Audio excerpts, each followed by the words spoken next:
ग्रामीण महिला विद्यापीठ जीएमवी एकलव्य पर आपका स्वागत है। कक्षा 12 विषय इतिहास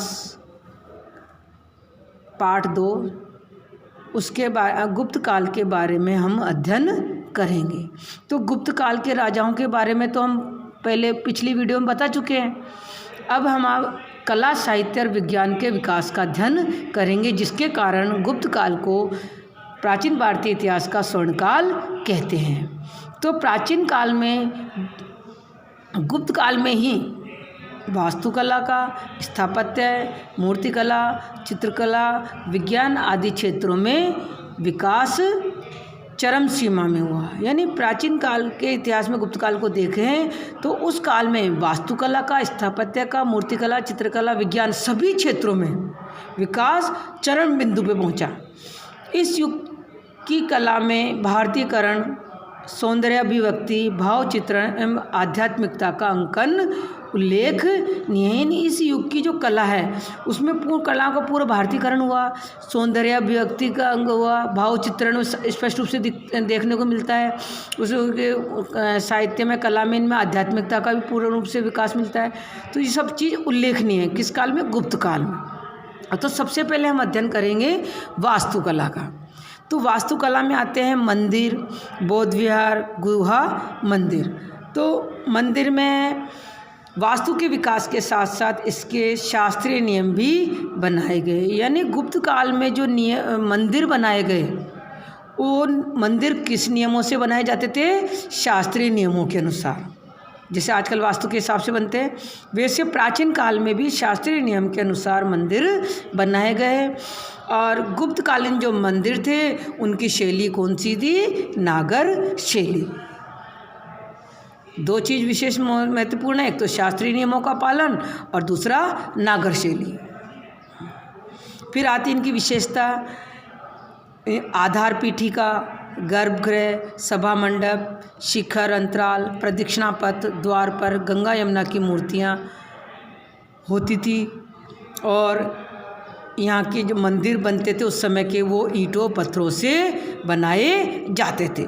यानी मंदिर की विषय यानी आधार पीठिका, यानी पहले वो बना के चबूतरा बना दिया, फिर उसने गर्भगृह बनाया, फिर सभा मंडप यानी सभी लोग एक साथ इकट्ठे हो सके, ऊपर शिखर, एक प्रदक्षिणा दान दक्षिणा देने के लिए एक तरह से गैलरी की तरह बना दिया जाता है, जैसे दान देते जाए आगे निकलते जाओ।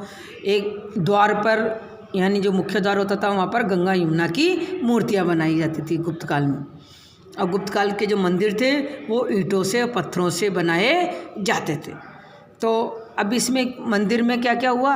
एक तो विशेषता हो गई शास्त्रीय नियमों का पालन, नागर शैली का प्रयोग, आधार पीठिका, गर्भगृह, सभा मंडप, शिखर, अंतराल, प्रदक्षिणा पथ, द्वार पर गंगा की मूर्तियाँ मिली है। और यहाँ के मंदिर ईंटों पत्थरों से बनाए जाते थे। अब कौन कौन से मंदिर यहाँ से प्राप्त हुए हैं? तो नागौर में स्थित भूमरा का शिव मंदिर, जबलपुर में तिगवा का विष्णु मंदिर, नाचना कुठार का पार्वती मंदिर, भीतरी गांव का लक्ष्मण मंदिर, देवगढ़ का दशावतार मंदिर। अब दो के तो जगह से भी स्पष्ट है, जबलपुर और नागौर। नागौर में भूमरा शिव मंदिर, जबलपुर में तिगवा विष्णु मंदिर, नाचना कुठार पार्वती मंदिर, भीतरा गांव लक्ष्मण मंदिर, देवगढ़ दशावतार। तो याद करने में आपको दिक्कत होगी नहीं इसको। देवगढ़ दशावतार, नागौर भूमरा, तिगवा विष्णु मंदिर, नाचना कुठार पार्वती, भीतरी गांव लक्ष्मण। अब हम आते हैं बौद्ध विहार और स्तूप पे। यानी बौद्ध धर्म में जो बनाए जाते थे बौद्ध विहार और स्तूप, उसके बारे में अपन जानेंगे। तो गुप्त काल में अनेक बौद्ध विहारों का, स्तूपों का, चैत्य आदि का निर्माण हुआ।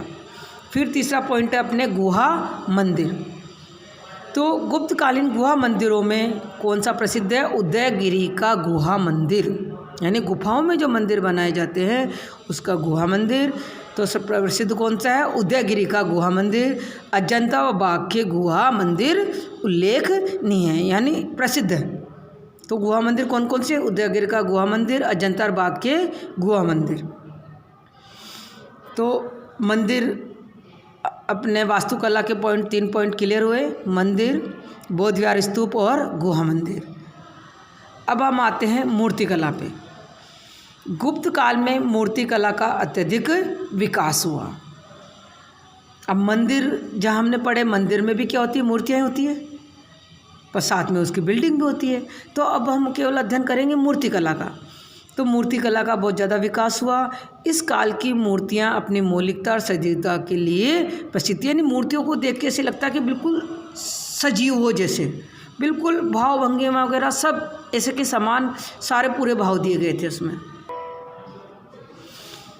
और दूसरा पॉइंट है आंतरिक भावों की कुशल अभिव्यक्ति, अमूर्त प्रभामंडल, आध्यात्मिकता, सहज प्राकृतिकता, परिधानों की महत्ता, विशेष के सज्जा, मुद्रा, आसन, सरलता, भारतीयकरण मूर्ति कला की प्रमुख विशेषता। अब इसको देखो, एक तो जो उसमें मूर्ति कला में आंतरिक भाव की कुशल अभिव्यक्ति की गई, यानी मूर्तियों को देख के लगता है कि हाँ भाई ये हंसने की या इस समय किस तरह की पूरी भाव भंगिमा की उसमें भाव दिखते हैं। अमूर्त प्रभामंडल, आध्यात्मिकता, सहज प्राकृतिकता यानी सहज रूप से लगती है, प्राकृतिक रूप से परिधानों को भी महत्ता यानी परिधानों को भी दिखाया गया। विशेष के सज्जा, मुद्रा, आसन में बैठ, सरलता, भारतीयकरण मूर्ति कला की प्रमुख विशेषता।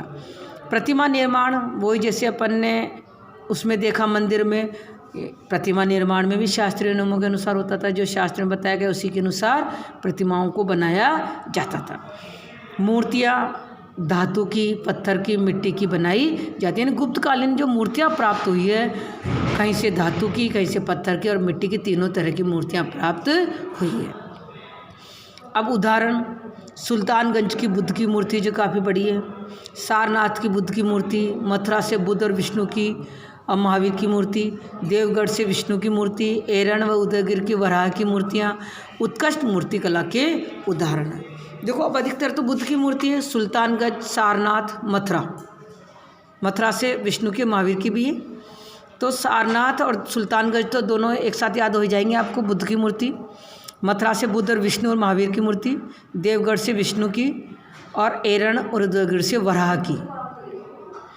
अब आते हैं शिव के अर्धनारीश्वर रूप की रचना भी इसी काल में की गई, यानी शिव को अर्धनारीश्वर रूप में जो उसकी रचना की गई बताया गया, वो कौन से काल में बताया गया, गुप्त काल में। अब हम आते हैं चित्रकला पे। तो गुप्त काल में चित्रकला का भी काफ़ी विकास हुआ, अत्यधिक विकास हुआ। गुप्त काल के सर्वोत्कृष्ट उदाहरण अजंता और ग्वालियर की बाघ गुफाओं से प्राप्त हुए हैं। अजंता की गुफाएं, अजंता के चित्रों में प्राकृतिक सौंदर्य का यानी प्रकृति का, बुद्ध बोधिसत्वों की तथा जातक ग्रंथों के वर्णन दृश्यों का अंकन हुआ। यानी अजंता से जो गुफाओं से जो चित्र प्राप्त हुए हैं उसमें प्रकृति के सौंदर्य का चित्र को दर्शाया गया है चित्रों के माध्यम से, और बुद्ध और बोधिसत्वों की को बताया गया चित्रों के माध्यम से, और जो बुद्ध के पहले के जन्म की जो कथाओं को संग्रह जिन्हें जातक ग्रंथ कहे जाते हैं उनको भी वर्णन दृश्यों से उनको दर्शाया गया है। सुंदर कल्पना, रंगों की प्रभा, रेखाओं का लालित्य, विषय वस्तु की विविधता, अभिव्यक्ति से संपन्नता, अभिव्यंजना के कौशल के कारण अजंता के चित्र अद्वितीय, यानी उनसे कोई तुलना नहीं की जा सकती। किस किस के कारण तुलना नहीं की जा सकती? सुंदर कल्पना, यानी कल्पना करके बहुत सुंदर रूप दिया गया है। रंगों की प्रभा है, यानी रंगों की प्रधानता है। रेखाओं का लालित्य है। विषय वस्तु, अलग अलग विषय वस्तु को लेकर चित्र बनाए गए हैं। अभिव्यक्ता की संपन्न ने अभिव्यक्ति अच्छी तरह से की गई है, और अभिव्यंजनाओं के कौशल के कारण इनके चित्र प्रसिद्ध हैं। अब अजंता की गुफा संख्या 16 में मरणासन राजकुमारी का चित्र, 1 नंबर का प्रश्न आ जाता है बेटा। मरणासन राजकुमारी का चित्र किससे प्राप्त हुआ है? अजंता की गुफा संख्या 16 में। अवलोकिशर, यशोधरा राहुल के चित्र प्रसिद्ध है। यानी गुफा संख्या 16 से कौन कौन से चित्र प्रसिद्ध है? एक तो मरणासन राजकुमारी का चित्र, एक अवलोकिशर का चित्र, एक यशोधरा राहुल के चित्र प्रसिद्ध है। गुफा संख्या 17 के चित्र को चित्रशाला कहा जाता है। अब चित्रशाला किसको कहा जाता है? गुफा संख्या 17 के चित्र को। और इसमें चित्रशाला में कौन से चित्र है? इसमें माता व शिशु का चित्र सबसे सर्वोत्कृष्ट है। इसी में अन्य चित्र, एक राजकीय जुलूस का भी है। गुफा संख्या 17 में से जुलूस एक चित्र प्राप्त हुआ है जिसमें राजकीय जुलूस यानी जो राजा का वो जुलूस निकाला गया है उसके चित्र के द्वारा दर्शाया गया है। अब आते हैं हम बाघ गुफाएं। अभी हमने पढ़ी अजंता की गुफाएं, अब पढ़ेंगे हम बाघ गुफाएं। बाघ गुफाओं में भित्ति चित्र लोक जीवन से संबंधित, भित्ति चित्र दीवारों पे जो चित्र बनाए गए हैं वो किससे संबंधित है? जनसाधारण के जीवन से संबंधित। यहाँ पर 9 गुफाएं मिलती है। बाघ गुफाओं में कितनी मिलती है? 9 गुफाएं। यहाँ तत्कालीन समय की वेशभूषा, केश विन्यास, प्रसाधन आदि की जानकारी बाघ गुफाओं से मिलती है। यानी उस समय का जो जनसाधारण समाज था, तो जो चित्रों में जो जनसाधारण से संबंधित जो चित्र बनाए गए हैं उसमें उस समय की जो वेशभूषा थी उनको दर्शाया गया है। उनके किस तरह के केश रखते थे, किस तरह के औरतें चित्र बालों को बनाती थी, उनको दर्शाया गया। कौन कौन से प्रसाधन यूज करती थी उनकी जानकारी इन गुफाओं के चित्रों से हमें मिलती है। अब चौथा पॉइंट है संगीत कला, जिसकी मोहरों से ही पता चलता है। तो यहाँ यानी बाघ गुफाओं से संगीत व नृत्य आदि के दृश्य एक प्रसिद्ध चित्र मिलता है। यानी इन बाघ गुफाओं से किसका चित्र मिलता है? संगीत व नृत्य। यानी एक कोई गायक मंडली है, दूसरे उसमें उस गायन गीत पर एक नाचती हुई उसको दिखाया गया है, ऐसा चित्र मिला है। संगीत, नाटक, अभिनय कला और नृत्य कला की अद्वितीय उन्नति हुई। समुद्रगुप्त को वीणा बजाते हुए सिक्कों पर अंकित किया जाना उसके संगीत प्रेम को दर्शाता है। यानी समुद्रगुप्त को क्या बताया गया है? वीणा बजाते हुए। तो गुप्त काल की संगीत का उन्नति को दर्शा रहा है ये। इससे पता चलता है कि समुद्रगुप्त संगीत का शौकीन था, उसको वीणा बजाना आता था। अब आते हैं हम गुप्तकालीन साहित्य पे। तो गुप्त काल में साहित्य का अद्भुत विकास हुआ। साहित्य में संस्कृत भाषा, जटिल अलंकारिक शैली का विकास हुआ। यानी गुप्त काल में कौन सी भाषा? संस्कृत भाषा। और उसका अलंकारिक रूप वो कौन सा? जटिल। उस तरह से विकास हुआ। प्रयाग प्रशस्ति, मंदसौर का मेहरौली स्तंभ की रचना हुई। तो प्रयाग प्रशस्ति और मंदसौर का मेहरौली स्तंभ प्रशस्ति, उसकी रचना इस समय हुई गुप्त काल में ही। अब कालिदास संस्कृत का प्रकांड पंडित था। कालिदास ने कई ग्रंथों की रचना करी। तो कुमार संभव, रघुवंश, मेघदूत, ऋतुसार काव्य ग्रंथों की रचना, अभिज्ञान शाकुंतलम, नाटक आदि की रचना इसी काल में की गई। किसके द्वारा? कालिदास के द्वारा। विशाख दास ने मुद्रा राक्षस लिखी। भास ने स्वप्नवास दत्ता, शूद्रक ने मचकटिकम, विष्णु शर्मा पंचतंत्र जो नीति ग्रंथ था, सुबंधु ने वासव दत्ता, अमर सिंह ने अमरकोश जो व्याकरण ग्रंथ है, चंद्र गोविंद का चंद्र व्याकरण, ईश्वर कृष्ण द्वारा सांख्यकारी का, दृढ़ द्वारा प्रमाण समुच्चय दार्शनिक ग्रंथ, वाकपति राज द्वारा गौड़बहु, प्रवरसेन सेतुबंध प्राकृत ग्रंथ, कामंदक का नीतिसार, वात्स्यायन का कामसूत्र की रचना इस काल में हुई। ये याद करना पड़ेगा बताओ। अब आता है अगला टॉपिक, गुप्त काल में हिंदू विधियों का संकलन। यानी गुप्त काल में हिंदू विधियों का संकलन किया गया। तो गुप्त काल में मनुस्मृति के आधार पर नारद स्मृति, बृहस्पति स्मृति, कात्यायनी स्मृति, याज्ञवल्क्य आदि स्मृति की में कानूनों का संकलन हुआ। यानी गुप्त काल में जो मनुस्मृति के आधार पर कौन कौन सी स्मृति में कानून बनाए गए? नारद, बृहस्पति, कात्यायन और याज्ञवल्क्य स्मृति। इनमें याज्ञवल्क्य की स्मृति व्यवहारिक दृष्टि से उपयोगी है। यानी सबसे ज़्यादा उपयोगी कौन सी स्मृति है? याज्ञवल्क्य स्मृति। यानी जब व्यवहार में जब प्रयोग में कौन सी स्मृति ज़्यादा काम में आती है? याज्ञवल्क्य स्मृति। इसमें धर्म, वर्ण, आश्रम, विधि, समाज आदि का उल्लेख है।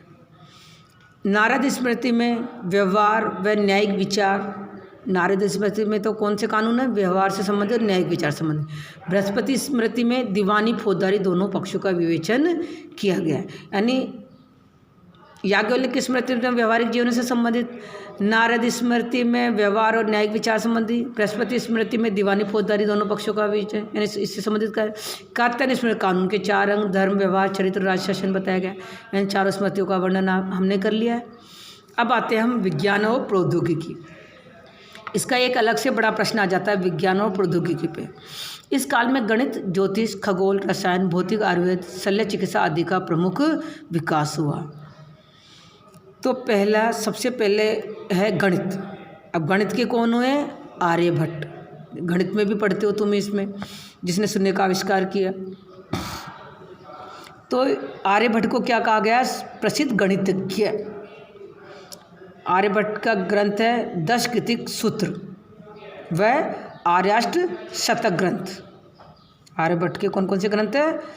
10 गीतिक सूत्र और आर्याष्ट शतक ग्रंथ। किसकी खोज की? आर्यभट्ट ने दशमलव पद्धति की। और ज्योतिष के क्षेत्र में से सिद्धांत दिया, हम आगे पढ़ेंगे कि पृथ्वी गोल और अपनी दूरी पर घूमती है ना। शुरू सबसे पहले आर्यभट्ट ने बताया कि पृथ्वी गोल है और अपनी दूरी पर घूमती है। नहीं, आर्यभट्ट का गणित के क्षेत्र में भी योगदान है और ज्योतिष के क्षेत्र में भी योगदान है। अब हम देखते हैं ज्योतिष। तो आर्यभट्ट, वराहमिहिर, ब्रह्मगुप्त आदि प्रसिद्ध ज्योतिषी थे। गुप्त काल के प्रसिद्ध ज्योतिषी विद्वान कौन कौन हुए? आर्यभट्ट, वराहमिहिर, ब्रह्मगुप्त आदि। और आर्यभट्ट ने बताया कि पृथ्वी गोल है, अपनी दूरी पर घूमती है। सूर्य ग्रहण, चंद्र ग्रहण के वास्तविक कारण गुप्त काल में बताए गए। आर्यभट्ट ने पाई का मूल्य 22/7 बराबर 3.1416 निर्धारित किया। वराहमिहिर ने भारतीय यूनानी ज्योतिष का समन्वय कर रोमक और पोलिश का सिद्धांत प्रतिपादित किया। यानी दूसरा विद्वान कौन हो गया आर्यभट्ट के बाद? वराहमिहिर। वराहमिहिर ने भारतीय व यूनानी दोनों का ज्योतिष को मिलाया और कौन सा सिद्धांत दिया? रोमक व पोलिश का सिद्धांत। वराहमिहिर के ग्रंथ है पंच सिद्धांतिका, वृहत संहिता, वृहत जातक, लघु जातक ग्रंथ। आर्यभट्ट के थे 10 गीतिक सूत्र, आर्याष्ट शतक। वराहमिहिर के पंच सिद्धांतिका, वृहत संहिता और वृहत जातक ग्रंथ और लघु जातक आदि ग्रंथ लिखे। वर्गमूल व घनमूल निकालने की पद्धति तथा खगोल विज्ञान की विस्तृत विवेचना की। किसने? वराहमिहिर ने। वर्गमूल और घनमूल निकालने की पद्धति और खगोल विज्ञान की विस्तृत विवेचना अपने ग्रंथों में दी है। किसने? वराहमिहिर ने। अब तीसरा आते हैं ब्रह्मगुप्त। ब्रह्मगुप्त ने गणित, ज्योतिष, खगोल शास्त्र पर ब्रह्मस्फुट सिद्धांत, खंड खादक नामक ग्रंथ लिखे। गुरुत्वाकर्षण के सिद्धांत का प्रतिपादन किया। अब आते हैं हम तीसरा टॉपिक, चिकित्सा शास्त्र। वाग्भट ने लिखा अष्टांग हृदय आयुर्वेद पे। धन्वंतरी प्रसिद्ध आयुर्वेदिक व शल्य चिकित्सक थे। ग्रंथ नवनीतकम, पुलकाप्य, हस्तायुर्वेद नामक ग्रंथ जो हाथियों की चिकित्सा से संबंधित।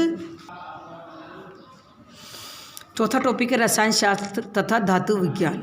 गुप्त काल में रसायन शास्त्र, भौतिक विज्ञान व धातु विज्ञान के क्षेत्र में महत्वपूर्ण उन्नति हुई।